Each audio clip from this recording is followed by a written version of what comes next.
네, 지금부터는 지정 토론을 시작하겠습니다. 네, 그럼 마이크를 이명진 스태피 선임 연구위원님께 넘겨서 소개를 부탁드리겠습니다. 네, 감사합니다. 이제부터 지정 토론과 플로우 토론을 진행하도록 하겠습니다. 저는 스태피 이명진입니다. 오늘 권원태 박사님께서 정말 우리 기후 변화라는 이런 일상적인 현상을 과학적으로 분석해 주셔서 저희들이 정말 그 기후 변화의 영향 또 앞으로 그 감축의 필요성에 대해서 실감할 수 있었던 그런 발표 내용이었던 것 같습니다. 오늘 세 분의 토론자를 모셨습니다. 과학적 관점에서 우리 예성욱 교수님께서 좀 토론을 해주시길, 한양대학교 교수님이시고요. 이 환경정책 평가연구원의 우리 이승중 박사님께서는 신기후 체제의 관점에서 평가해 주실, 토론해 주실 예정입니다. 우리가 스태피의 그 글로벌 정책 연구센터의 이우성 센터장께서는 포스트 2015 SDG와 관련성에 대해서 아마 토론해 주실 것으로 믿습니다. 네, 감사합니다. 근데 지금 그 플로우에 계신 분들이 사실 그 기후 변화에 대해서 과학적으로 또 잘 아시는 분도 계시지만 또 생소한 용어와 또 이런 그 과학적인 내용에 대해서 혹시 또 이해가 부족한 분도 있고 해서 간략하게 그 Q&A 세션도 잠깐 갖도록 하겠습니다.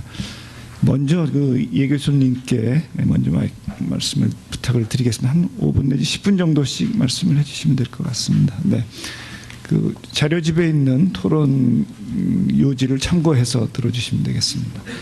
예. 안녕하십니까. 그 한양대학교 예성욱입니다. 먼저 이런 그 스태피에서 이런 좋은 주제를 가지고 이런 토론을 할 수 있다는 게 참 감사하게 생각하고요. 그렇지만 약간 좀 늦은 감이 있지 않았나 그런 생각도 좀 드는데요. 실제적으로 이제 권원태 박사님께서 말씀을 많이 해주셨는데 뭐 다 아시는 분도 계시겠지만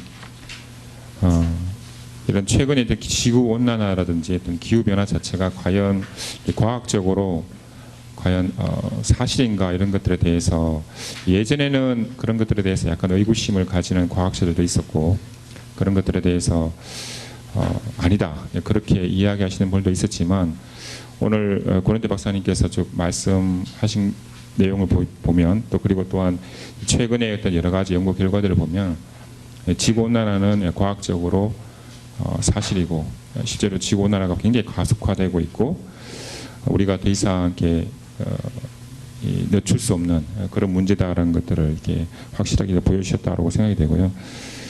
실내로 실제적으로 최근에 이제 네이처에서 발표된 그 논문 중에 하나가 이제 우리가 이 지질학적으로 우리 시대를 이렇게 인류세라고 불러야 된다 이런 얘기들이 있습니다. 아시는 분도 계시겠지만 현재 지질학적으로는 우리가 지금 신생대의 홀로세에 있는데 왜 인류세라고 불러야 되느냐? 왜냐하면 이 지구가 한 번도 지금까지 경험해 보지 못한 그런 환경을 경험하고 있기 때문에 우리가 이 지질학적으로도 이 세계 자체를 인류세, 엔스로포신이라고 불러야 된다. 그런 주장들이 이 네이처라는 어떤 논문에 나올 정도로 거의 한 90% 이상, 거의 100%에 가까운 과학자들이 이 지구 온난화 자체는 그리고 기후 변화는 이 사실이다라고 이야기하고 있습니다.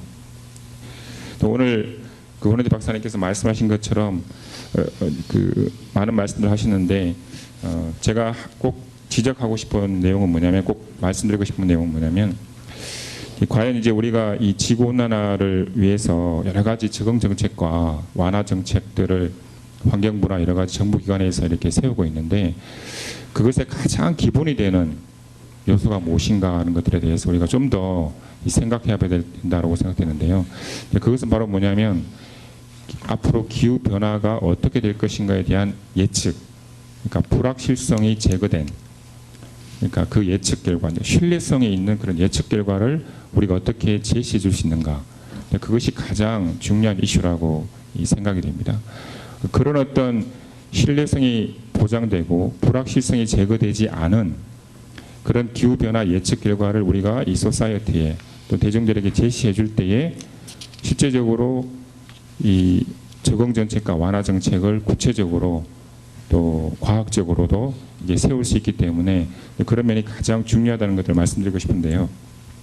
박사님께서도 말씀하셨지만 그런 신뢰성이 있고 또 불확실성이 제거된 기후변화 예측 결과를 산출하기 위해서 저희들이 가져야 될 가장 시급한 문제는 우리 국내의 어떤 기술로 이 만들어진 기후변화 예측 모델을 보유하는 것이 가장 시급한 문제입니다. 아까 박사님께서 말씀하셨지만 현재 우리나라에는 우리나라 기술로 만들어진 그런 어떤 기후변화 예측 모델, 기후 모델이 없습니다. 부끄럽게도 이 이웃 나라인 중국 같은 경우에도 한 5개 정도, 6개 정도의 기후 예측 모델을 보유하고 있고요. 일본도 몇십 년 전부터 자국의 어떤 기술력으로 만들어진 기후 예측 모델을 보유하고 있습니다. 그래서 그들은 그런 모델을 통해서 꾸준히 기후변화 예측 결과들과 과학적인 그런 어떤 결과들을 산출하고 있는데 이 불행히도 저희 나라 같은 경우에는 어떤 그런 어떤 모델을 보유하고 있지 못해서 다른 나라에서 빌려온다든지 아니면 다른 나라에서 이 산출해낸 결과들을 그냥 가져와서 분석해서 해석하고 그런 것들을 국가기후변화 시나리오라고 이야기해서 공공기관에 어떤 제공하는 그런 수준입니다. 그렇기 때문에 우리가 어떤 현재가 정말로 이 국가에서 정말 포커스를 맞추고 좀 더 정책적으로 지원해야 될 분야가 우리 과학자들이 실제 우리나라의 고유의 기술로 국가의 어떤 정책적으로 기후변화 예측 모델을 만들어서 그 모델을 활용해서 정말 우리나라의 기후변화 시나리오에 맞는 우리나라 처지에 맞는 기후변화 시나리오를 개발해서 거기에 맞는 기후변화 예측 결과를 산출해내서 그 자료를 가지고 적응 정책과 완화 정책의 그런 어떤 과학적인 배경이 보장된 그런 결과들을 제시해 주는 것이 우리가 정책적으로 좀 힘써야 될 분야가 아닌가 그렇게 좀 생각이 되고요. 마지막으로 좀 이제 시간이 마지막으로 좀 말씀드리고 싶은 것은 동일한 맥락이라고 할 수 있는데 계속 이 박사님께서 RCP 시나리오로 계속 말씀하시는데 RCP 시나리오가 결국 이제 우리가 기후가 앞으로 어떻게 변화될 것이라는 그런 어떤 시나리오거든요. 근데 그런 시나리오는 우리나라가 만든 것이 아니라 어떤 어떤 단체에서 어떤 국가 과학 단체에서 만들어서 전 세계적으로 이렇게 분포를 한 것입니다.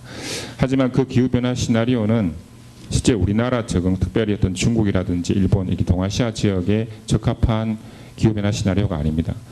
그렇기 때문에 그런 기후 변화 적합한 환경이 아닌 기후 변화 시나리오에서 만들어진 자료 같은 것들에 대해서 제가 계속 말씀드렸지만 우리 과연 신뢰성을 가질 수 있느냐 그런 문제들이 있기 때문에 우리나라 현재 기술로 만들어진 기후변화 예측 모델과 함께 우리나라의 주변 환경에 적합한 기후변화 시나리오를 개발해서 그 두 가지가 합해졌을 때에 정말로 이 신뢰성 있는 그리고 불확실성이 제거된 기후변화 예측 결과를 저희들이 산출해낼 수 있고 그런 것들을 통해서 적응 정책과 완화 정책을 세울 수 있다. 이런 것들을 마지막으로 말씀드리고 싶습니다. 예, 이상입니다. 네, 이 교수님 감사합니다. 지금 예전에도 그 기후 변화의 휴먼 이펙트, 인위적인 요인에 의한 기후 변화에 대해서 과학자들이 동의하느냐에 대한 약간의 예전에는 논란이 있었던 것 같아요. 그래서 다시 한번 말씀해 주시면 좋을 것 같고요. 우리나라의 스페시픽한 그 기후 변화 예측 모델의 필요성에 대해 말씀해 주셨는데 우리나라에서 그런 예측 모델을 만들기 위해서 필요한 작업과 그런 것들이 무엇인지 또 좀 말씀을 해주시면 좋겠고 RCP 시나리오에 대해서도 좀 적합성에 대해서 말씀을 해주셨는데 거기서 조금 말씀해 주시면 좋을 것 같아요. 먼저 좀 말씀해 주시고 하시죠.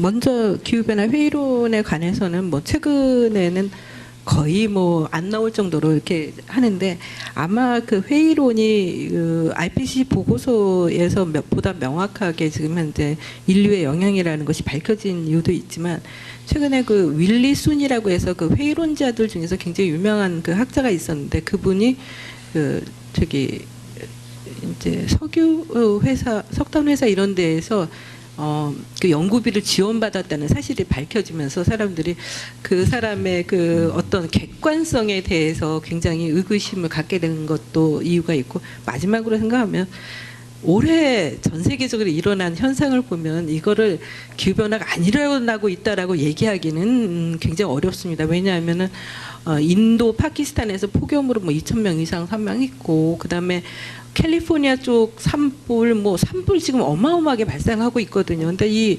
산불의 발생이라든가 이런 것들 여러 가지 그런 것들을 봤을 때에는 이제는 일어나고 있다 없다에 대한 그런 것보다는 어떻게 대응해야 될 것인가에 대한 그런 논의가 더 초점을 맞추고 있다는 생각이 듭니다. 그리고 이제 그 RCP 시나리오는 사실은 보면 단순히 제가 이제 급하니까 거기까지만 말씀드렸는데 사회 경제적인 그런 분야 그 내용은 사실은 RCP 시나리오에 거의 포함되어 있지 않고 이제 SSP 시나리오라고 해서 지금 현재 개발되고 있는 것이 있습니다. RCP를 사용할 수밖에 없는 그 이유는 뭐냐면 국제적으로 공통으로 추진하다 보니까 이제 그렇게 되는데 그 안에 내용을 보면 온실가스도 있고 에어로솔도 있고 하지만 거기에 보면 토지 이용도 랜드 유즈 체인지에 관한 부분인데 이런 내용들은 사실은 각 지역에서 어떻게 변화하고 있는지에 관해서는 아직은 충분히 반영되고 있지 못하다라는 생각이 듭니다. 그래서 이런 것들은 지역적으로 좀 더 우리가 개선시켜야 될 그런 여지가 있다고 생각이 되고요. 그리고 또 하나는 지금 이게 4개의 시나리오를 가지고 하는데 사실은 시나리오가 따지고 보면 그것만 있는 건 아니거든요. 좀 더 다른 여러 시나리오들이 있어야지 정책적으로 결정을 하는 데 있어서 도움이 될 거로 생각이 되기 때문에 이런 부분에 대해서도 노력이 굉장히 좀 필요하다고 생각이 됩니다. 지구 시스템 모델 개발에 관해서는 지금 그 기상청에서는 이제 국립기상과학원에서 이제 개발을 한다고 해서 지금 시작해서 하고는 있고 뭐 대강 어느 정도 괜찮은 결과가 나오기는 했지만 실제로 연구 인력이 너무 적다 보니까 대학이나 그런 쪽하고도 연계해서 합니다. 왜냐하면 지구 시스템 모델 개발을 위해서 영국 같은 경우에는 보면은 한 100명 이상의 그 과학자들이 그 같이 참여를 하고 있는데 숫자적으로 너무 적습니다. 어떻게든 우리 목표가 AR6에는 우리 고유의 모델을 가지고 도전해 보겠다 하는 것이지만 지금 현재 한번 개발하고 끝나는 문제가 아니고 이거는 지속적으로 개발을 해야 됩니다. 그래서 제가 생각하기에는 가장 좋은 그 개발을 위한 정책적인 방안은 뭔가 지구 시스템 모델 개발을 위한 어떤 그 총괄되는 그런 그런 그룹이 필요하고 우리나라 같이 인력 구조가 그렇게 많지 않은 나라에서 뭐 중국에 몇 개 있고 일본에 2개가 있고 이런 것처럼 할 수는 어렵다. 경쟁력이 없다고 생각이 됩니다. 그래서 제가 생각하기에는 우리가 지구 시스템 모델을 하기 위해서는 이제 기상이라든가 해양이라든가 뭐 생태계 관련된 분야, 그다음에 대기 환경 쪽이라든가 다른 여러 분야를 총괄을 해서 모델을 각자가 자기가 잘하는 부분을 개선을 하고 이거를 총괄을 해서 할 수 있는 그런 노력이 필요하고 그렇게 하려고 그러면 저희도 사실 따지고 보면 한 100명 정도의 인력이 필요하지 않을까. 아직까지는 그 100명의 인력이라는 것이 기상과학원에서 할 수 있는 그런 일은 아니고 해양과학원에서도 지금 현재 일부 그 해양 모델에 대해서 하고 있거든요. 그래서 지금 그 해양과학원하고 기상연구소가 어떻게 같이 힘을 합쳐서 개발할 것인가에 대해서 이야기는 진행이 되고 있습니다. 그래서 앞으로는 하나의 모델을 우리가 어떻게든 국제적으로 경쟁력 있는 모델을 만들기 위해서 좀 노력하는 그런 것들이 있어야만 되지 않을까 하는 생각을 하고 있습니다. 네, 고맙습니다. 기후변화 예측 모델에 대해서 그 필요성과 그 애로사항을 말씀해 주셨는데 아무래도 지금 글로벌 차원에서 지금 이루어지고 있는 교토 프로토콜, 교토 의정서 이후에 이제 또 2015년 신기후 체제 등장해서 글로벌 차원에서 이 기후 변화에 대한 대응 이라는 어떤 그 글로벌 움직임에 한국이 글로벌 초원의 한 일원으로서 빠질 수 없고 거기에 참여해야 되는 이런 상황에서 그런 관점에서 보면은 아마 좀 더 정책적으로나 국가적으로 대응해야 될 필요성이 좀 더 이제 심각하게 인식될 수 있겠다 이런 생각도 듭니다. 이런 관점에서 우리 환경정책 영향평가원의 이승준 박사님께서 신기후 체제 또 기후변화 관련 여러 글로벌 협상에 대해서 이제 그동안 연구를 많이 해주셨는데 우선 뭐 IPCC에 대해서 좀 얘기를 해주시고요. 그 신기후 체제에 대해서도 좀 말씀을 부탁드리겠습니다. 예, 안녕하십니까. 한국환경정책평가연구원의 이승준입니다. 그 IPCC가 저희 과학적 기반을 통해서 과학적인 사실을 도출하고 그것을 이제 사람들에게 알리는 그런 역할을 한다면은 UNFCCC 우리말로는 유엔 기후변화 기본 협약이라고 하죠. 이 협약은 그런 과학적 사실을 기반으로 앞으로 어떤 방향으로 전 세계적으로 어떤 방향으로 정책을 끌고 가야 될지 그것에 대해서 이제 국가 간의 논의를 하는 장이 되겠습니다. 그렇기 때문에 어떤 뭐 과학적 사실에 관해서 논한다기보다 이미 과학적 사실은 IPCC에서 도출돼 있고 그것에 기반해서 어떻게 국가 간에 어떤 행동을 해야 되는지 어떤 이행을 해야 되는지 그런 사항들에 대해서 이제 협의를 하게 됩니다.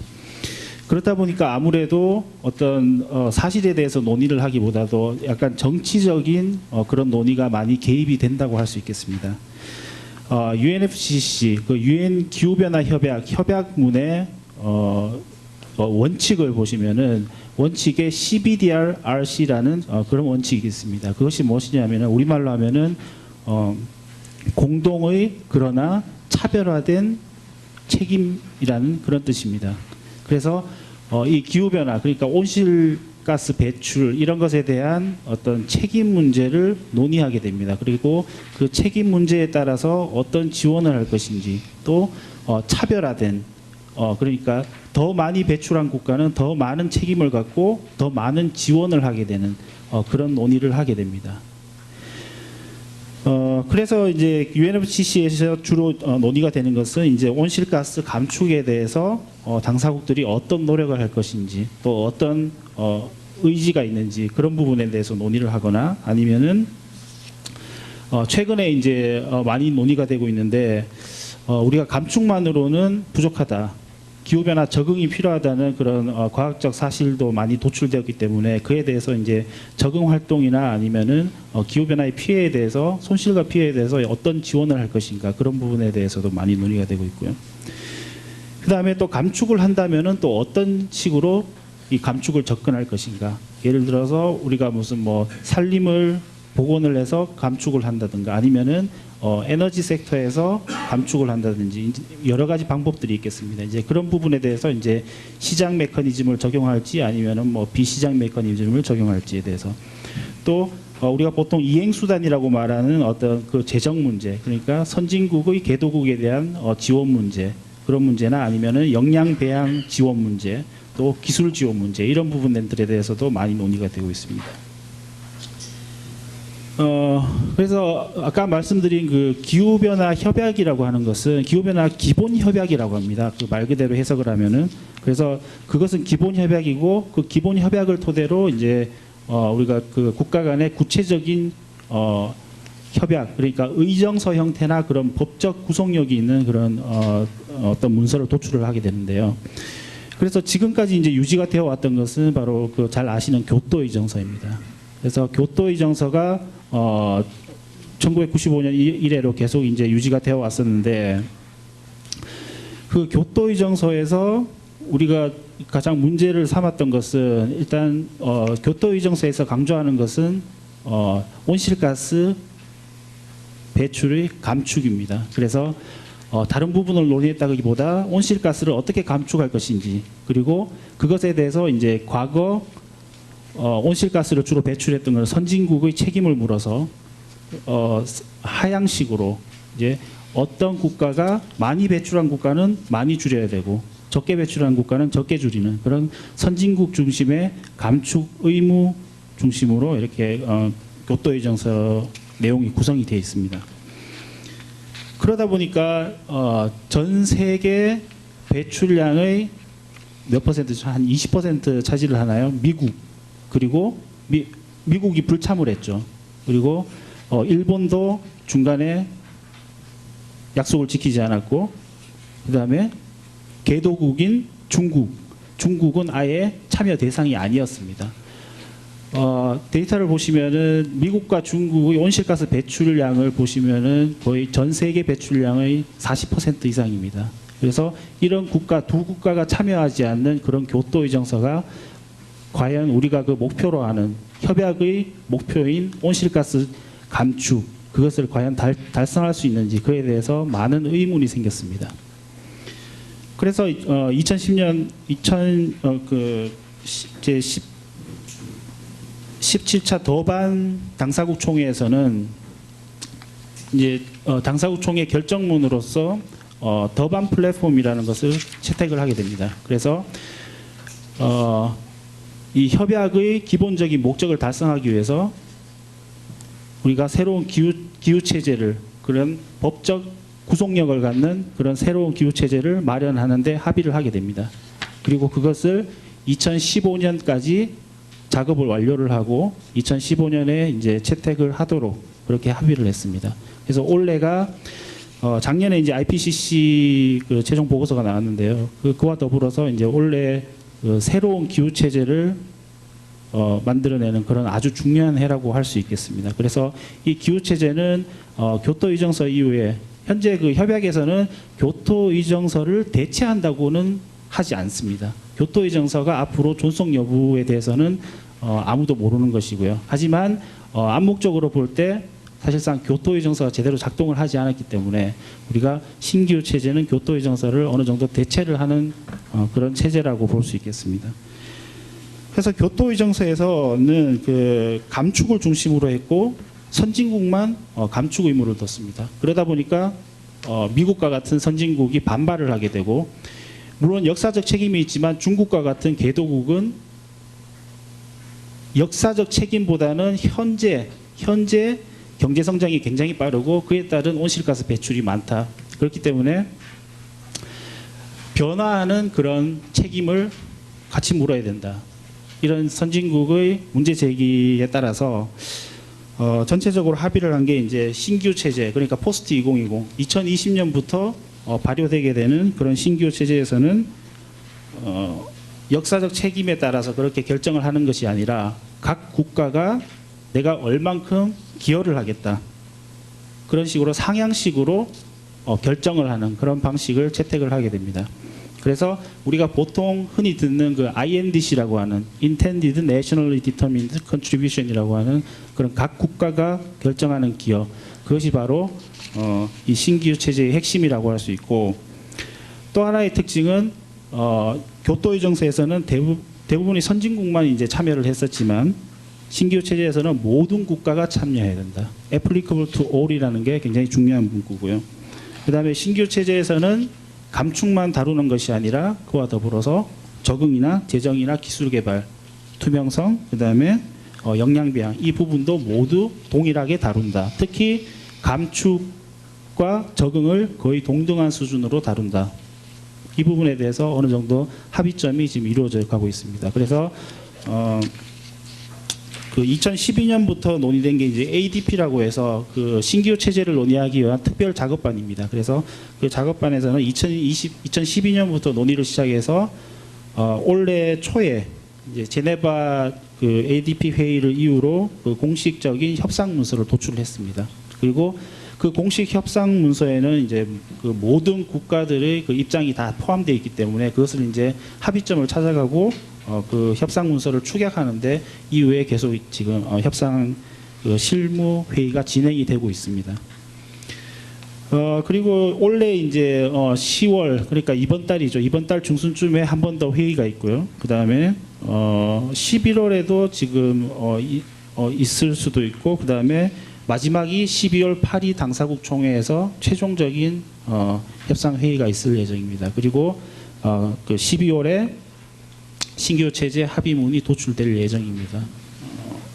그 도출될 것이냐 안 될 것이냐의 문제에 대해서는 어느 정도 뭐 대체적으로는 좀 긍정적인 분위기 속에 아마 그 협상문이 도출이 될 것이다, 협약문이 도출이 될 것이다 그렇게 지금 예상을 하고 있습니다. 그래서 이와 관련해서 좀 뭐 여러 가지 생각해 볼 문제가 있겠지만 일단 IPCC 관련해서는 그 IPCC에서 나온 현재 그 과학적 사실들이 있는데 그것들을 가장 잘 반영하기 위해서 정책에 반영하기 위해서는 과연 그 신규 체제 합의문에서 어떤 부분에 중점을 두어야 되는지 그 부분에 대해서 조금 권은태 박사님 혹시 가능하시면은 좀 의견을 듣는 것도 좀 필요할 것이라고 그렇게 생각을 합니다. 그리고 한 가지 추가적으로는 그 아까 말씀드린 그 INDC와 관련해서 이제 INDC 우리나라의 그 감축 목표를 발표를 했는데요. 그 부분에 대해서 이제 앞으로 단계적으로 어떤 식으로 대응을 할 것인지 아직 뭐 제가 알기로는 명확한 그 로드맵이 나온 건 아니라고 생각을 하는데 그 부분에 대해서 아마 그 스텝 바이 스텝으로 어떻게 진행을 할 것인지 그 부분에 대해서도 아마 좀 의견을 모을 필요가 있다고 이렇게 생각을 합니다. 네, 감사합니다. 그 신기후 체제에 대해서 지금 도래에 대해서 말씀을 해주셨고요. 저희가 그 포스트 2015 SDG에서도 고민하는 문제가 이제 기존 MDGs보다 폭과 그 규모가 상당히 넓어졌지만 그 드라이빙 포스가 정말 이걸 제대로 이끌어갈 만하겠느냐. 지금 신기후 체제도 기존의 감축뿐 아니라 적응과 재정 뭐 다양한 이슈들을 다루고 있는데 이것을 이끌고 갈 그리고 이건 자발적인 INDC를 내밀고 있어서 그런 문제에 대해서 이따가 한번 기회가 되면 한번 좀 말씀해 주시고요. 권은태 박사님도 이따가 종합적으로 한번 좀 말씀해 주시고 다음은 그 스태피의 이우성 센터장께 토론을 부탁드리겠습니다. 네, 감사합니다.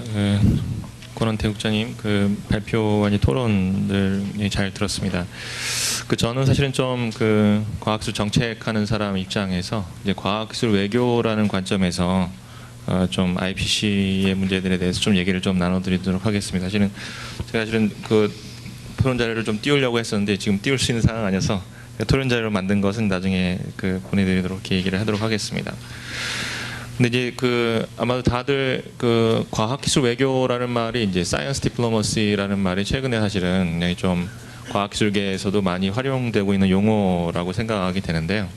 그 과학기술 외교 차원에서 봤을 때 IPCC는 다른 어떤 기구들보다도 과학자들이 대거 참여하는 이제 과학 자문 기구입니다. 어떻게 보면은 사실 이제 과학자들이 AR 어세스먼트 리포트라고 하는 이제 과학 평가 보고서를 제출을 하고 정부 관계자들이 이제 그것들에 대해서 인도스를 하는 형태이기 때문에 어떻게 보면은 굉장히 많은 전 세계에 있는 기후 변화의 그런 현상 자체 그리고 적응과 감축과 관련한 이제 많은 1000여 명 이상의 저자들이 참여하는 이제 그런 이제 자문 보고서를 제출하고 과학계가 제출하고 그거를 이제 정부 쪽에서 외교적인 차원에서 인도스하는 이런 과정을 거치기 때문에 어떻게 보면 이제 과학기술 외교에서 가장 국제기구에서 활동에서 과학기술계의 역할이 가장 큰 이제 기구라고도 할 수가 있을 것 같습니다.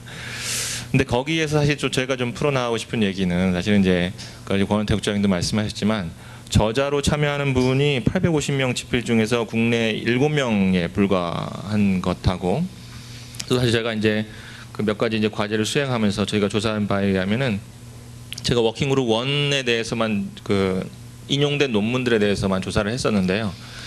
한국 논문이 인용된 것이 67건밖에 없습니다. 사실 전체 한 챕터당 논문된 인용 건수가 보통 한 200에서 300건 그리고 첫 챕터가 워킹그룹 1만 해도 챕터 14개 챕터가 있었기 때문에 거의 뭐 그 1%도 안 되는 수준이라고 해야 될까요? 서울대 기관에서 논문 인용된 논문이 14건인데 사실 우리나라 전체 67건인데 콜롬비아 대학에서 한 콜롬비아 대학에서 인용된 논문이 85건이었었습니다. 이거 사실은 사실 이제 이렇게 봤을 때 사실은 이제 우리나라의 과학자들의 논문들이 기후 변화 이런 쪽에 적응이나 감축 쪽에 거의 없는 게 아니거든요.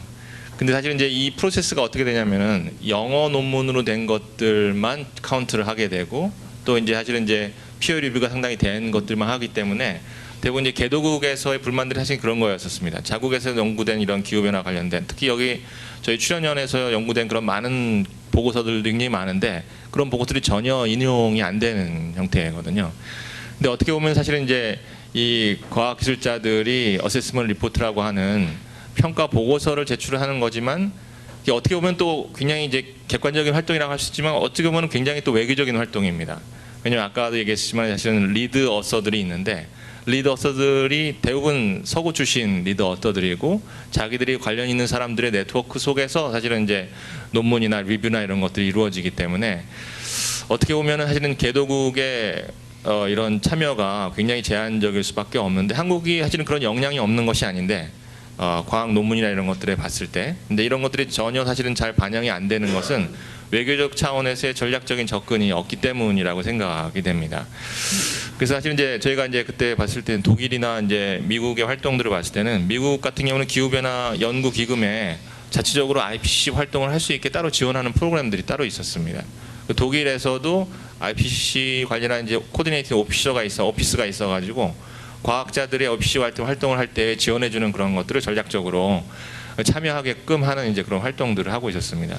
그리고 사실 이제 IPCC 보고서가 결과적으로는 UNFCCC에서 협상의 근거가 되는 자료이기 때문에 결과적으로는 사실은 중요한 문서들을 만들어낼 때 과학자들의 참여가 사실은 어떻게 보면은 뭐 국익을 꼭 뭐 대세우는 건 아니지만 어떤 정확한 현상을 파악하는데 사실 좀 그런 부분들이 있지 않은 생각이 듭니다. 한 예로 저희가 이제 IPCC 총회에 참여해서 했던 예를 제가 많이 드는데요.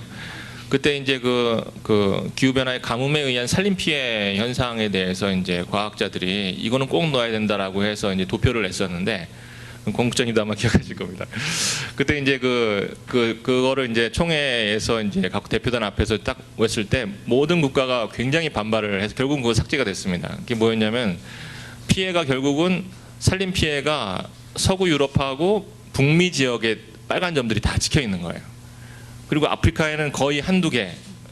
사실은 이제 너무 이상한 거거든요. 사실 가뭄 피해가 아프리카에서 제일 심한데 근데 결국 과학자들이 놓은 거는 거기에는 연구된 논문이 없기 때문에 이게 없다. 근데 이거는 굉장히 중요하기 때문에 꼭 나타나야 된다. 그럼 결국은 협상에서 피해 규모에 의해 서로 협상이 될 텐데 그러면 피해가 서구 유럽과 북미에 집중돼 있는데 사실은 뭐 어떻게 뭐 그거에 대한 이런 완화 대책이나 이런 것들이 결국은 사실은 그거에 근거해서 할 수밖에 없는데 결국은 사실은 이제 그런 과학적인 논리들이 백업이 돼야 사실은 협상에서도 활용이 될 수 있는 그런 측면들이거든요.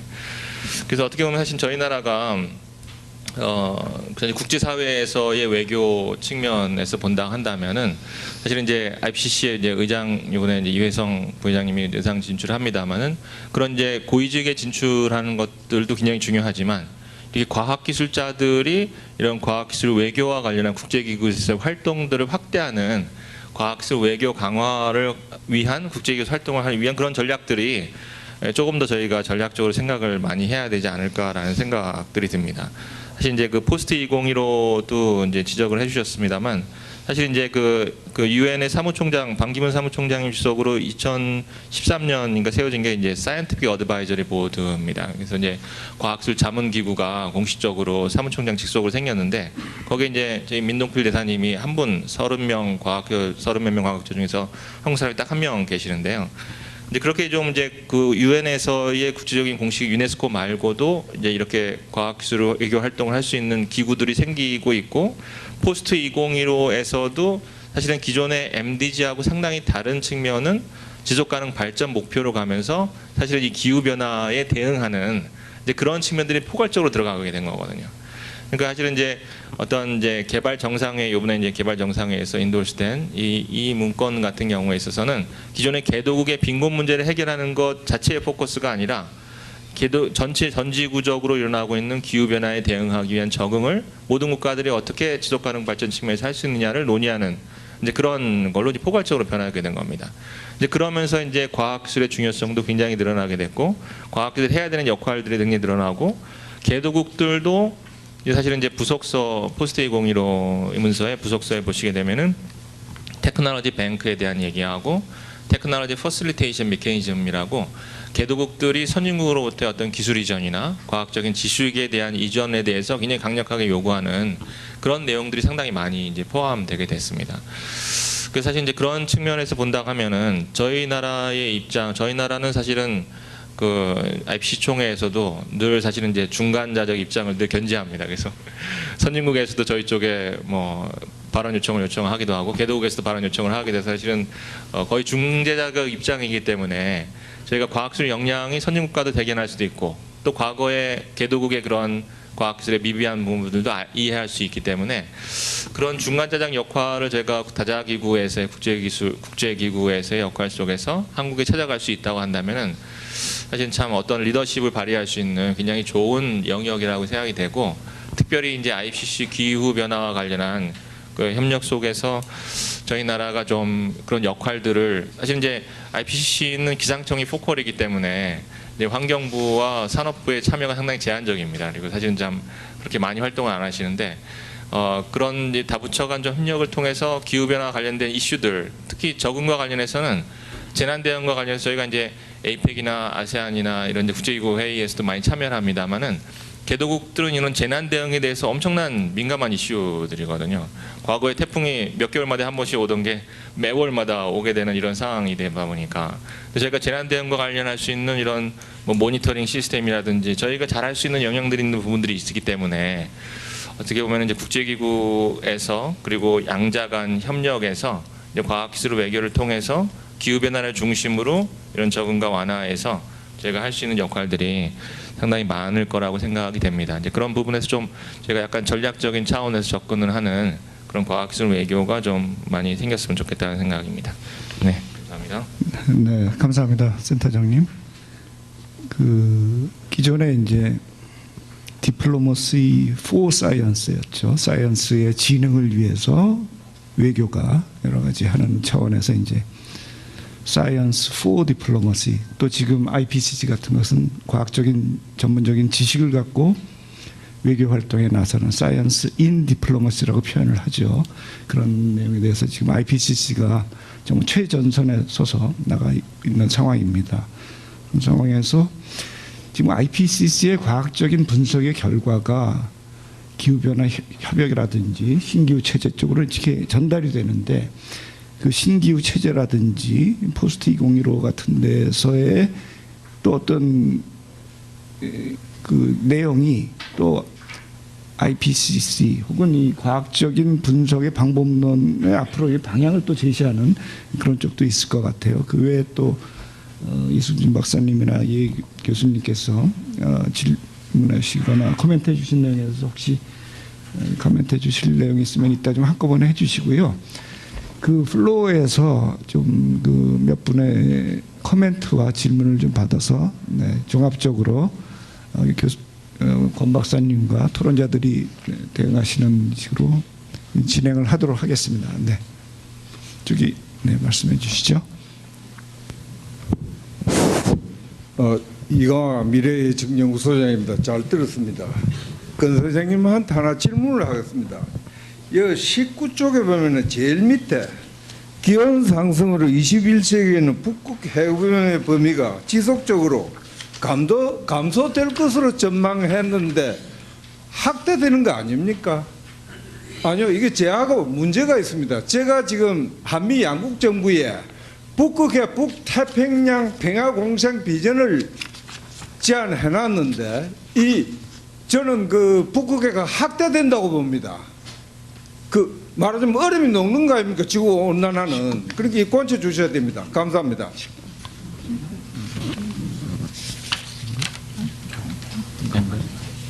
19쪽 제일 밑에 줄 감소될 것으로 전망했는데 29쪽 말씀이죠. 본문 페이지 19페이지. 여기에 네, 그거부터 먼저. 예. 선생님 거기 그 말씀드린 내용 거기 적혀 있는 내용은 북극해에서 해빙이 줄어들 거라고 한 거거든요. 그러니까 올해도 지금 거의 그 올해는 그러니까 9월 달에 해빙의 범위가 보면 기록상으로 봤을 때 한 3, 4위 정도로 이렇게 줄어들었었거든요. 그리고 이런 추세가 지금 계속되고 있기 때문에 21세기에 특히 RCP 8.5 그 결과를 보면은 2050년이 되기 전에도 북극해가 여름철에는 이렇게 그 배가 있을 정도로 해빙의 범위가 줄어들 거다라고 지금 현재 이렇게 하고 있습니다. 그래서 아마 선생님께서 얘기하신 그 내용하고 일치하는 내용인 것 같습니다.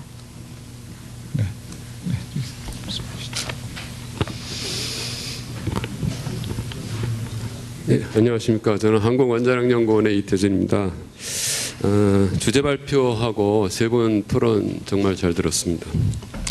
네, 저도 사실은 그 에너지를 담당하기 때문에 에너지 정책을 하면서 하여튼 그 기후 변화에 대해서 올해부터 거의 20년 동안 저도 스터디를 했었고 저희 다 국제기구에서 많은 그 토론과 참여도 많이 참여를 했었습니다. 근데 여전히 몇 가지만 말씀드리면 기후 변화는 이제 하나의 뭐 기상 현상이나 이런 차원의 얘기가 아니고 그러니까 지구에 과연 지속 가능한 과연 그 인류가 이 지구상에서 지속 가능하게 살 수 있느냐 없느냐를 이제 그 확인하고 거기에 대해서 이제 전략을 세워야 되는 아주 이제 중대한 기로에 서 있다고 생각합니다. 지난 3, 40년간에 이미 이제 상당 부분 토론은 거의 다 끝났고 근데 오늘 말씀하시는 내용은 사실 저는 굉장히 구체적으로 뭔가 얘기가 될 줄 알았어요. 예를 들면 IPCC가 과학적 근거를 제시하고 UNFCC에서 뭐 정책적인 것들이 이렇게 나오잖아요. 그러면 현재 과학술적이고 정책적인 것들이 원인과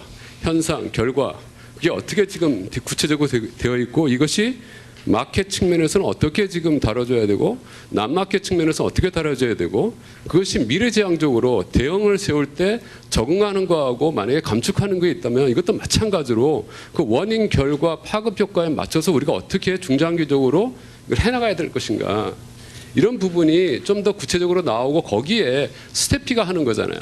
스태피가 한다면 과학기술적으로는 좀 더 이 부분을 어떻게 우리가 세부적으로 다뤄야 되느냐 이런 부분이 좀 더 뭔가 좀 이게 원론적으로 맨날 그 신문지상에 나오는 얘기만 다시 하는 게 아니라 좀 더 전문적인 그런 내용들이 좀 있었으면 하는 그런 아쉬움이 있고요. 그 다음에 몇 가지 이제 그게 이제 전반적으로 지금 그 주제 발표에서 제가 느끼는 그 소감이고요. 또 하나는 각 그 토론자께서 말씀하신 것 중에 사실 이게 국내에 무슨 역량을 구축하는 것도 중요하지만 사실 IPCC가 지금 생긴 지가 30년 가까이 지금 되어가고 있는데 그 참여나 활동이나 대응이 사실 굉장히 부족하거든요. 잠시 이우성 박사님이 지적도 하셨지만은 그 1000여 명이나 되는 그 전문가들이 그 참여를 하고 있는데 우리나라에서 굉장히 참여가 저조하다는 것은 아직 국가 차원에서 이거에 대한 인식이 굉장히 부족하다는 거고요. 또 하나는 저희가 그 정부만 탓할 게 아니라 과학기술자들 스스로도 사실 이 문제에 대해서 얼마만큼 우리가 적극적으로 우리 그 진짜 심각하게 다루어지고 있는지 사실 아까 그 가장 중요한 이유가 기후변화의 가장 대표적인 원인 중에 하나가 인공적인 측면이잖아요. 그러면 인공적인 문제의 가장 핵심에 있는 것은 과학기술적 활동이거든요. 그러면 지난 우리가 몇십 년 동안 산업혁명에 우리가 과학기술적으로 해온 거는 뭔가 성장을 중심으로 한 과학기술적 활동을 했다면 이제는 과학기술적 활동도 성장과 폐해의 양쪽 측면이 공동으로 다뤄질 수 있는 뭔가 정책적 패러다임의 변화도 필요하고 여러 가지 할 게 많거든요. 사실 과학기술적으로도. 근데 그런 차원에서 보면은 단지 국내의 어떤 기상 모델이나 기후변화 모델 역량을 구축하는 그것도 필요 없다는 게 아니라 그것도 필요하지만 보다 근본적으로는 국내에서 이 역량을 축적하기 전에 국제적으로 지금 이미 많은 그 전문 역량 이런 게 확보돼 있으니까 일단은 거기 가서 적극적으로 활동을 하고 우리 역량력도 좁히고 포지션도 차지하고 전문 지식도 흡수하고 그래서 뭔가 그런 차원의 그 노력이 좀 필요하다고 생각을 하고요. 또 하나 이제 그 마지막으로 이우성 박사님이 이제 전문가 부족하다. 이거는 사실 과학기술적 전문가는 저도 1년에 한 서너 번 정도 국제기구나 이런 회의에 참석을 하는데 굉장히 전문성 확보하기 쉽지 않습니다. 진짜 거기에 참여하시는 분들은 보통 평균 10년 이상 같은 사람들이 다 만나요. 가면은 다 서로 허가하고 뭐 악수하고 너 집안 식구들까지 다 하는데 우리는 아무도 몰라요. 매번 사람이 바뀌기 때문에. 그러니까 한마디로 말해서 국가가 과학기술 국제화에 대비한 전략 전문가들을 키우는 그 노력이 아무것도 없다는 거예요. 사실 그 저희가 그 NTRM 만들 때 그 국제 TRM도 만들었었잖아요. 거기에 분명히 있었어요. 그 10년 전, 12년 전에 만들었는데 그 이후에 그 국제 과학기술 국제 그 TRM은 그냥 사라져버리고 아무것도 남은 게 없습니다. 지금부터라도 좀 총체적으로 국가 발전의 어떤 중장기 전략 측면에서 과학기술적으로 해야 될 거, 정책 제도적으로 해야 될 거를 굉장히 좀 디테일하게 좀 다룰 수 있는 그런 그 시발점이 오늘 이 정책 프로그램으로 시작되었으면 하기를 바랍니다. 네, 감사합니다. 네, 저기 두 분 네, 말씀 듣겠습니다. 네. 예, 강원대학교 명예교수 최예환입니다. 저는 현실적인 걸 한번 좀 같이 화제를 말씀드리고 싶습니다. 지난 그 4월 12, 17일 대구 경북 세계 물포럼에서 지금 앞으로의 여러 과제 중에서 3대 과제가 에너지, 식량, 물이라고 했습니다. 그런데 지금 그 당시에서 그 외국 학자들이 한국에 지난 가을부터 태풍이 안 와가지고 금년에 봄가뭄 그리고 겨우 금년에 이제 겨우 그 농업용수는 4대강을 비롯해서 겨우 충족이 돼서 위기를 넘겼습니다. 그런데 지금 소양강을 비롯해서 중부권에 물이 없습니다. 지난번에 만수위가 소양강이 198m인데 152m 이하, 151m 이하로 되면 단수를 해야 되면 결국 이 수도권 2,500만 이건 절수를 해야 되고 이것을 제한급수로 해야 되는 그런 상황이 옵니다.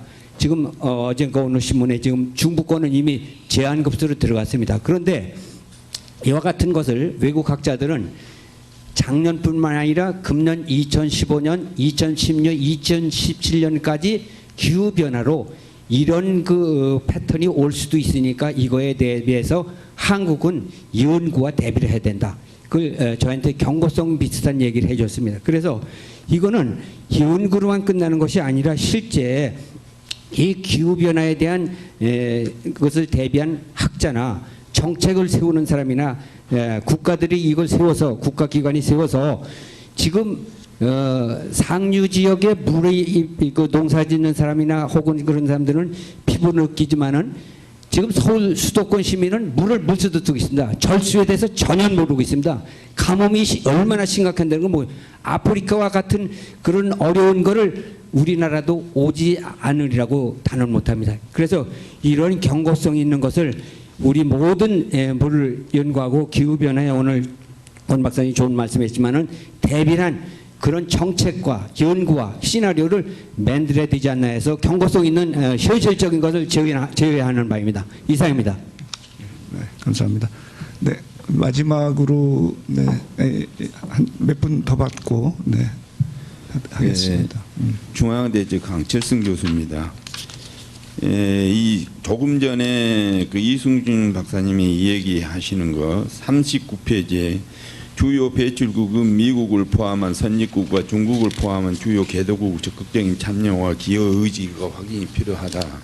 앞에서도 교토 의정서가 제대로 그 지켜지지 않는 것이 그런 문제점인데 신기후 체제라도 마찬가지로 이 중국이나 미국이나 일본 이런 나라들이 지키지 않으면 다른 나라들이 그거 적극적으로 아무리 해봐야 그건 헛일 아니냐.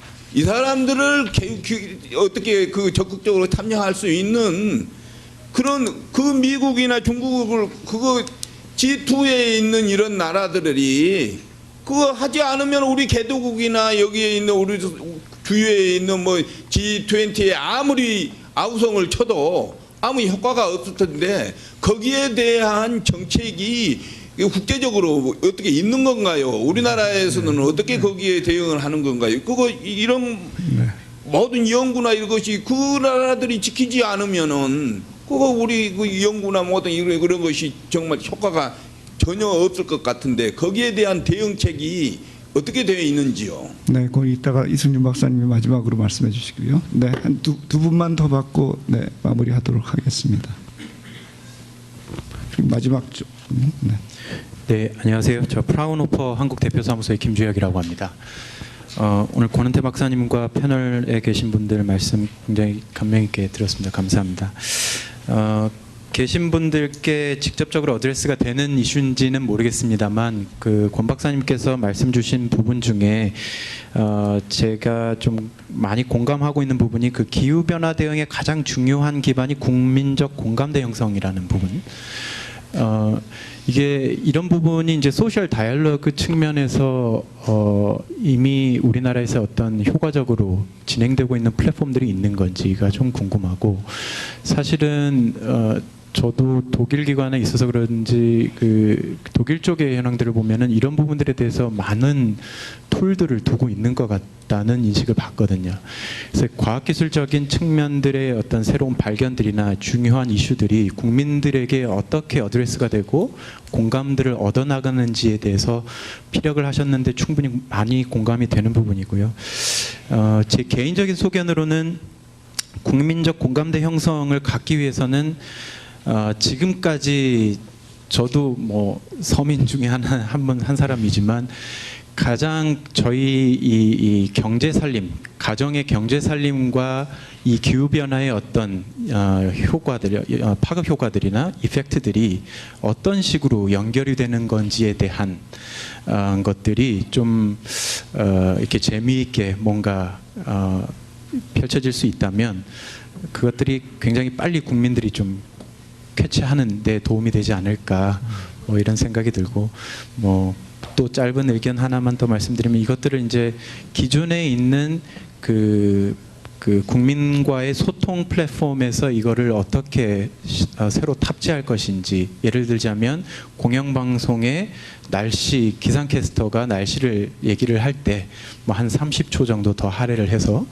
기후변화의 이펙트들이 어떤 식으로 국민들의 살림살이에 영향이 끼쳐지는지에 대한 뭐 아이디어 차원에서 이렇게 뭐 이런 것들이 있으면 더 좀 생동감 있게 이 부분에 대해서 국민적인 이슈화 또는 공감을 얻어낼 수 있지 않을까, 이런 의견이 들었습니다. 네, 좋은 의견 감사합니다. 네, 우리 마지막으로 말씀 듣고 저기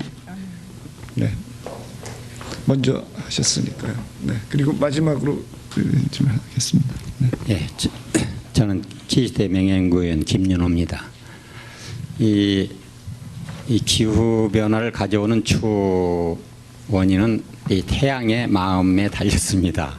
여러분들이 잘 아시지만, 이제 그거가 이 자연 녹지를, 식물을 길러 가지고 또 물의 온도 조절 능력을 가지고 이 지구 우리의 삶을 유지하도록 하는 거기 때문에 그 근본 축이 중요한 거지, 이 사소한 로컬적인 어떤 모델 이런 게 중요한 것 같지가 않습니다. 그러면 우리가 살면서 지금 골프장을 개발해 가지고 산림을 훼손했다. 그러면 그 골프장 개발이 당장 해서 필요하면 개발은 하되, 언젠가 이익이 생기면 그 이익에서 훼손한 만큼 그거를 다시 복구하는 이런 제재를 단순히 하나의 예지만 전 세계적으로 지금 도시화가 이 선진화의 이 하나의 모델로 돼 가지고 전 세계가 지금 도시화를 추구하고 있고, 중국이 지금 제일 앞장서서 지금 그 모델을 지금 수행을 하고 있습니다. 만약 그렇게 되면 여러분들이 잘 아시다시피 전 세계 에너지의 30% 40%를 쓰는 중국이 선진국이 된다면 얼마나 많은 그 CO2를 배출하겠습니까? 그러면 유엔에서 우리가 마침 중국의 반기문 사무총장이 유엔의 현재 사무총장으로 계시기 때문에 유엔에서 우리 새마을 운동에 옛날 산림 녹화가 있었지 않습니까? 그럼 몽고 사막 같은데 CO2를 발생하는 것만큼 그거를 개발을 해라. 그러니까 골프장 개발하는 거랑 똑같은 이 미션을 주는 겁니다. 당장 안 하더라도 하여튼 그거는 이 상당한 지금 중국의 부가 축적이 되어 있기 때문에 그런 식으로 하고, 적어도 국내에서 못하게 되면 아프리카라도 가서 해라. 그러면 아프리카에서 개발을 하려면 물이 첫째 필요합니다. 그래서 이 물 문제를 같이 해결하게 되면 모든 문제가 같이 해결되기 때문에 이 큰 모델을 제시해야 국제의회에서도 승산이 있지. 일본 같은 저 강대국이 교토 프로토콜을 해놓고 강압적으로 수행만 하는데, 이 세부적인 그 원인과 이 반대급부를 같이 평행성을 유지해서 했으면 그게 성공을 했을 겁니다. 그러나 일본 교토 프로토콜은 아직까지는 실패가 아닌가 이런 생각이 드는데, 그런 관점에서 이 마침 반기문 사무총장이 계신 동안에 새마을 운동에 산림 녹화, 그 다음에 산림 녹화하려면 물이 필요하니까 자국에서 해결을 못하면 이 개발을 하려면 그 예, 감축 메커니즘에 물을 대해서 아프리카에도 네. 가서 개발을 하도록 해서 네. 전 세계적인 이 물 부족 문제 해결하고 식량 문제 해결하는 이런 걸 같이 되도록 그 외교에 주도권을 줄 수 있는 방안을 마련하기 바랍니다. 감사합니다. 감축 메커니즘에 대해서 이따 이성준 박사님께서 조금 말씀해 주시면 좋겠고요. 마지막으로 네 해주시고 마무리하도록 하겠습니다. 네. 대전 대덕연구단지 지질자원연구원에서 제4기 지질학을 연구한 김주용입니다.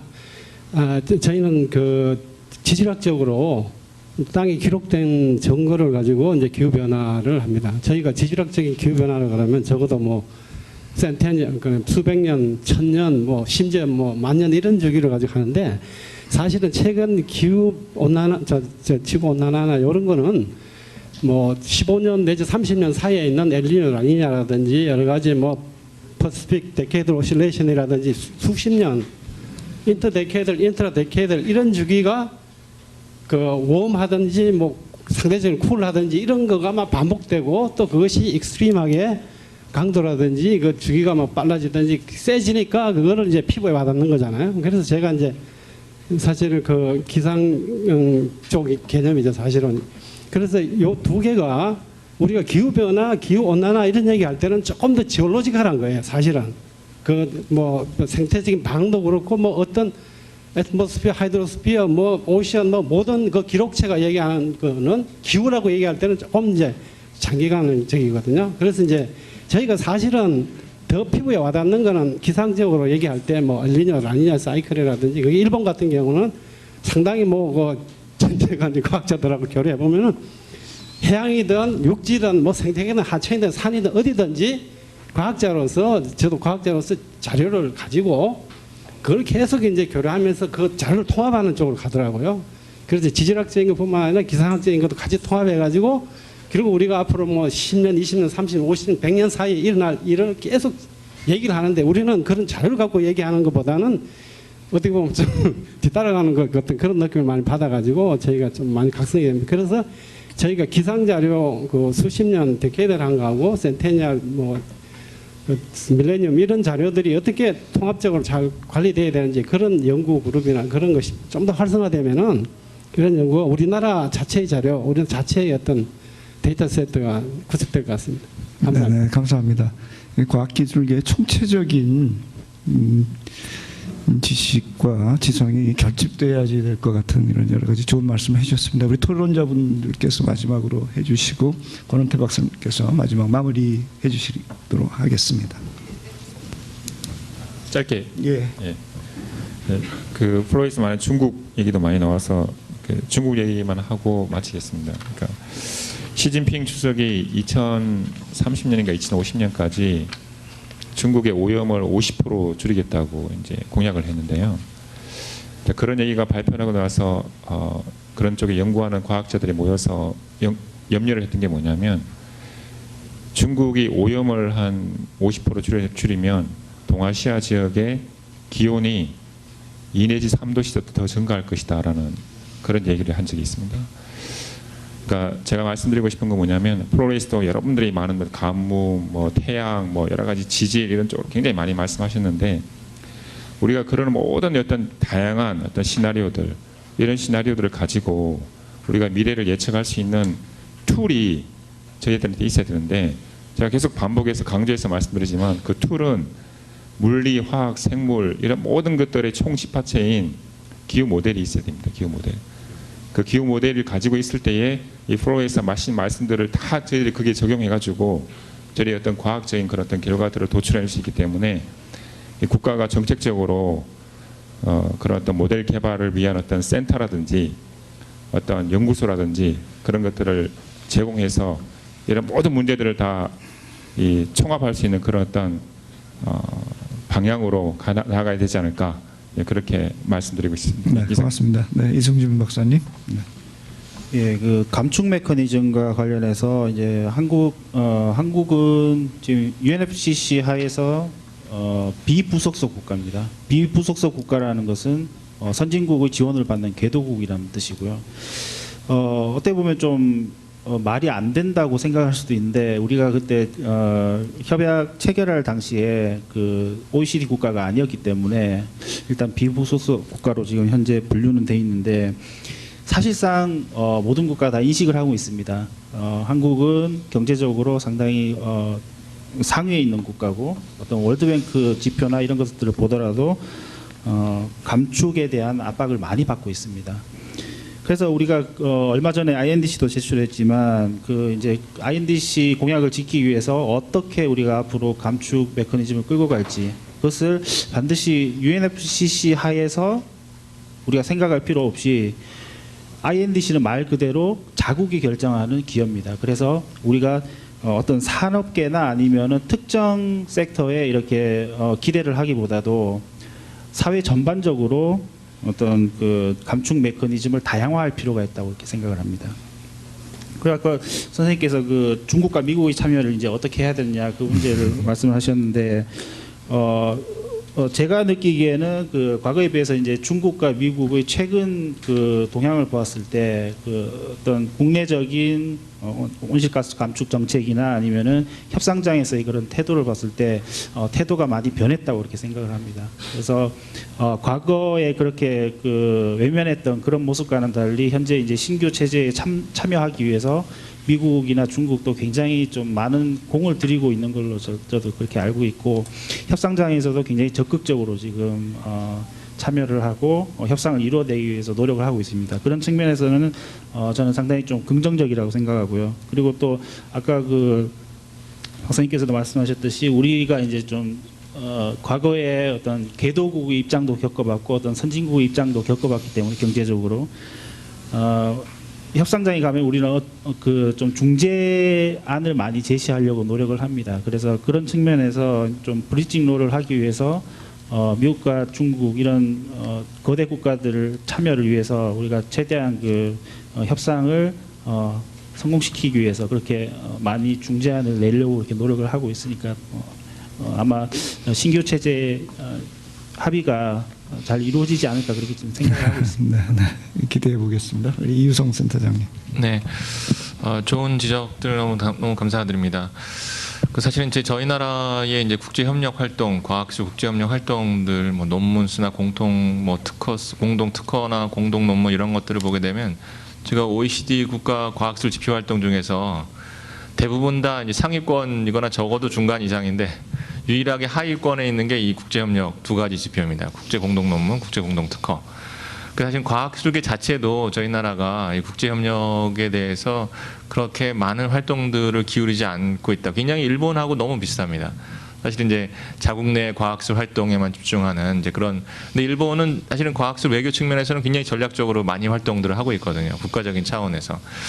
그 사실 저희 나라에서도 그 사실 이제 최근에 이제 많은 활동들 인식들이 좀 많이 전환이 되고 있습니다. 이제 기존의 국제협력 활동이 단순히 이제 국제협력을 위한 국제협력처럼 인식됐지만 약간 과학술을 통한 국제협력, 국익을 위한 과학술을 통한 국제협력이 필요하다는 필요성에서 많이 느끼면서 사실 이제 민병주 의원이 그 주도해서 하신 이제 과학술 외교 ICT 외교 포럼이 이제 국회에서도 만들어져서 이제 포럼을 2차, 2차례 정도 했었고 지금 사실 이제 그 VIP 청와대에 자문회에 의해서 보고 안건으로 과학기술 외교 관련한 이제 문건들도 이제 작성이 되고 있습니다. 그래서 전반적으로 우리나라가 사실은 과학기술을 통한 국제협력을 어떻게 해야 되느냐에 대한 약간 패러다임이 정말 좀 변화돼야 되는 시점이라고 생각이 됩니다. 저희도 과학국제협력 하시는 분들 만나보면 대부분 전문가 개인의 자격이나 개인의 차원에서 이렇게 활동을 하시지 기관 차원에서 아니면 국가 차원에서의 활동들을 전략적으로 이렇게 하지를 않거든요. 사실 그런 측면에서 좀 이 체계들을 어떻게 바꿔내야 할지 모르겠지만 일단 인식의 변화과 더불어서 정책의 변화도 역시 있어야 된다고 생각이 듭니다. 네, 감사합니다. 네, 마지막으로 우리 권원태 박사님께 부탁드리겠습니다. 네, 너무 그 여러 가지 좋은 말씀 지적해 주셔서 감사드리고요. 마지막으로 얘기하셨던 이유성 박사님의 그 내용과 관련해 가지고 무엇을 바꿔야 되느냐라고 말씀을 하셨는데 우선 평가 체계를 바꿔야 됩니다. 과학기술자들의 평가 체계를 바꾸고 기관의 평가 체계를 바꿔줘야지 그 평가 체계 어디에도 보면은 뭐 뭐 국제협력 잘했다고 해서 성과를 더 준다든가 이런 것도 없습니다. 그러니까 제가 예전에 그 관련되는 분야, 그러니까는 일부 국제 연구기관에서 이렇게 가능합니다. 왜냐하면은 이제 그 기관 차원에서 이런 게 필요하다고 싶어가지고 국제 활동을 지원하기도 하는데 실제로 그 연구에 참여하시는 분들을 만나서 제가 이렇게 얘기를 했거든요. 아니 능력도 있으신데 좀 IPCC 활동에 좀 참여를 해주셨으면 좋겠습니다라고 얘기를 하면 그분이 뭐라고 얘기하시냐면 우리 원장님이 안 좋아하세요 그러더라고요. 저는 그게 정말 우리의 그 현실이라고 생각이 됩니다. 대학 교수님들은 다르지 않습니다. 마찬가지입니다. 왜냐하면 대학 교수님들 출장 한번 가려고 그러면 뭐 1년에 며칠 이상 못 간다 이런 것도 있고, 그 다음에 연구비를 가지고 이제 그 출장을 가야 되는데 그렇게 가게 되면은 왜 당신은 그 연구비에 맞지 않는 이런 저기를 저 출장을 갔다 오느냐 이런 이야기를 듣게 돼 있거든요. 그래서 이우성 박사님 얘기하신 그 독일하고 미국의 사례를 들어서 얘기를 하셨는데 거기에서는 그런 국제 활동을 지원할 수 있는 어떤 그런 프로그램을 만들어 놓고 있고, 제가 알기로는 일본도 마찬가지입니다. 일본도 이런 국제 활동을 하면은 거기에 대해서 재정적인 좀 지원과 활동비 같은 것들이라도 적어도 지원할 수 있는 그런 거를 체계가 되어 있는데 우리는 그런 게 없습니다. 그러니까 저는 평가 체계도 바꿀 필요가 있다는 생각이 들고 지원하는 프로그램을 만들어서 지원을 해줬으면 좋겠다는 생각인데, 제가 2000년부터 시작해가지고 IPCC 관련해가지고 이제 뭐 총회도 다니고 이렇게 리더로서 역할도 하고 이렇게 했는데 정말 외로웠어요. 같이 얘기할 수 있는 사람이 없습니다. 그러니까 그 선진국의 의견이 보고서에 많이 반영될 수밖에 없었던 이유 중에 하나가 뭐냐면은 그 사람들은 자기네들끼리 다 디스커션을 계속합니다. 저는 디스커션 할 사람이 없어요. 그러니까 혼자서 생각하고 혼자서 해야 되는데, 그렇다고 해서 그러면은 한국에 돌아와서 우리 연구소에 있는 사람들하고 같이 얘기할 수 있느냐면 그 사람들 평가하는데 이런 거 지원했다고 해서 뭐 성과급이 올라가거나 이런 것도 아니고, 그러니까 뭔가 보상을 받기 위해서 연구를 하고 보상을 받기 위해서 하는 건 아니지만 적어도 그 어떤 활동을 했을 때 정당하게 평가하고 보상을 해줘야 된다는 게 저는 개인적으로 생각하는데, 우리는 그런 면에서 조금 앞으로 이제 개선할 여지가 있다는 생각이 들고요. 그리고 이제 그 과학기술 외교 얘기를 또 하셨는데, 기후변화 그 평가 보고서라고 해서 우리도 지금 현재 그 기상청하고 환경부에서 3년에 한 번씩 해서 국내에서 그런 내용들을 이제 국내 과학자들이 한 내용들을 정리를 하고는 있습니다. 근데 아쉽게도 워킹그룹 3와 관련된 부분에 대해서는 지금 현재 안 되고 있거든요. 그래서 제가 생각하기에는 이런 것도 이렇게 우리 지금 현재 당장 그러니까 한국말로 되어 있는 그런 논문이라고 하더라도 우리가 이런 논문들을 우리 내부에서 평가를 하고 그 결과를 IPCC에 피드백을 시킬 수 있는 방법도 있다는 생각이 들거든요. 그래서 이런 것들이 사실은 전부 다 어떤 정책적으로 좀 뭔가 새로운 그런 계기를 만들어줘야 될 필요가 있다는 생각이 들고요. 그리고 아까 원자력 연구원에서 오셔서 원론적인 얘기를 한다 하셨는데, 저도 원론적인 얘기하는 저도 답답합니다. 그러니까 좀 더 제가 그 정책적인 부분을 좀 더 이야기를 할 수 있었으면 좋겠는데, 제가 또 전공 분야가 그 과학 분야이기도 하거니와 또 하나는 정말 그 여기 계신 분들이 기후 변화에 대해서 정말 그렇게 많이 그 알고 계신가 하는 것도 저는 솔직히 좀 의구심이 듭니다. 제가 할 수 있는 역할은, 가장 중요한 역할은 기후변화가 어떻게 일어나고 있고 앞으로 어떻게 될 것이다 라는 이야기를 통해서 여러분들이 앞으로 어떻게 대응할 것인가를, 여기 오신 분들은 다들 각자 그 자기 분야에서 전문가들이시고 그러기 때문에 그런 부분에 대해서 제가 감히 전문 분야도 아닌 거에 대해서 얘기하는 거는 좀 맞지 않는다는 생각이 들어서 저는 원론적인 얘기, IPCC 보고서에서 나왔던 이야기들 중심으로 말씀을 드렸고요. 그럼 문제는 제가 사실 할 수 있는 역량이 부족합니다. 이해를 해주시기를 바라고요. 그 다음에 이제 홍보 얘기를 하셨습니다. 근데 홍보 얘기를 하셨는데 정말 그 플랫폼이 따로 있는 건 아니에요. 제가 생각하기에는 이거는 어떻게 보면은 각자 부처별로 기후변화에 관련해 가지고 어떤 홍보 활동을 하고 있기는 하는데, 이것이 어떤 하나의 이런 그다음에 NGO를 통해서도 이런 활동들이 이제 진행이 되고는 있습니다. 하지만 제가 작년인가요? 그 저기 디카프리오가 그 저기 UN 총회에 나와서 기후변화 그 서밋 거기에 나와가지고 4분 동안 연설을 하는데 우리는 저런 사람이 좀 나와서 기후 변화에 대해서 좀 실감나게 얘기를 해주면 아줌마들이든 뭐 아니면 소녀시대가 나와서 또 얘기하면 또 오빠 부대가 또 이렇게 굉장히 관심을 가지실지 않을까 하는 홍보에 관련된 부분은 아직까지도 상당히 고민 중에 하나이고요. 방법으로서는 결국 그 일반 국민들이 잘 이해하게 하기 위해서는 이거를 개인 레벨로 좀 가지고 와야 될 필요가 있어요. 그러니까 뭐 이게 세계가 어떻다, 뭐 이런 얘기, 국가가 어떻다 이런 얘기보다는 기후 변화 때문에 만약에 당신의 건강이 위험해질 수 있습니다. 이런 이야기를 하면은 좀 그래도 좀 더 관심을 갖지 않을까 하는 생각이 들어서 그런 거는 제가 생각에는 홍보를 전공하시는 분들하고 같이 이야기를 통해서 어떤 어프로치가 좋겠는가 하는 건 고민해 볼 필요가 있다는 생각이 들고요. 제가 너무 많은 이야기를 마지막으로 한 가지 이 문제가 뭐냐면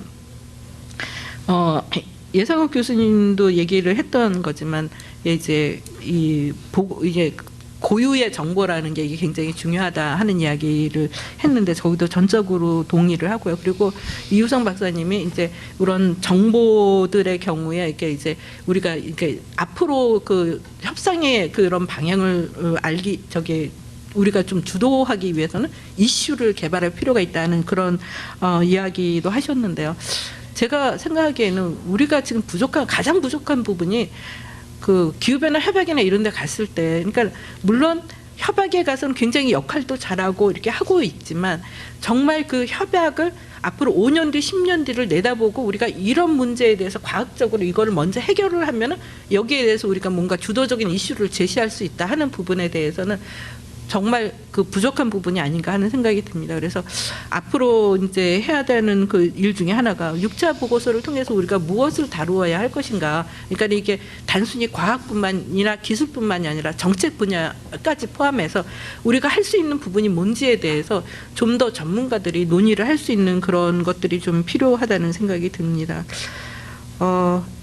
너무 오늘 제가 여기 와서 얘기를 함으로써 여기 계신 전문가분들 그리고 또 그 어피니언 리더들께서 앞으로 기후변화 이슈에 대해서 관심을 좀 더 가져주시고 부족한 점이 있으면 언제든지 또 얘기를 해주시면서 이 문제를 우리가 정말 피할 수 없는 기후변화 문제인데요. 이런 문제를 이렇게 피한다고 해서 되는 게 아니기 때문에 제가 생각하기에는 우리가 좀 앞으로 주도적으로 선도적으로 이렇게 대응할 수 있는 방안 어떻게 이걸 할 수 있겠는가에 대해서 같이 고민하고 발전할 수 있는 계기가 되었다면 저로서는 굉장히 큰 그 영광으로 생각하겠습니다. 감사합니다.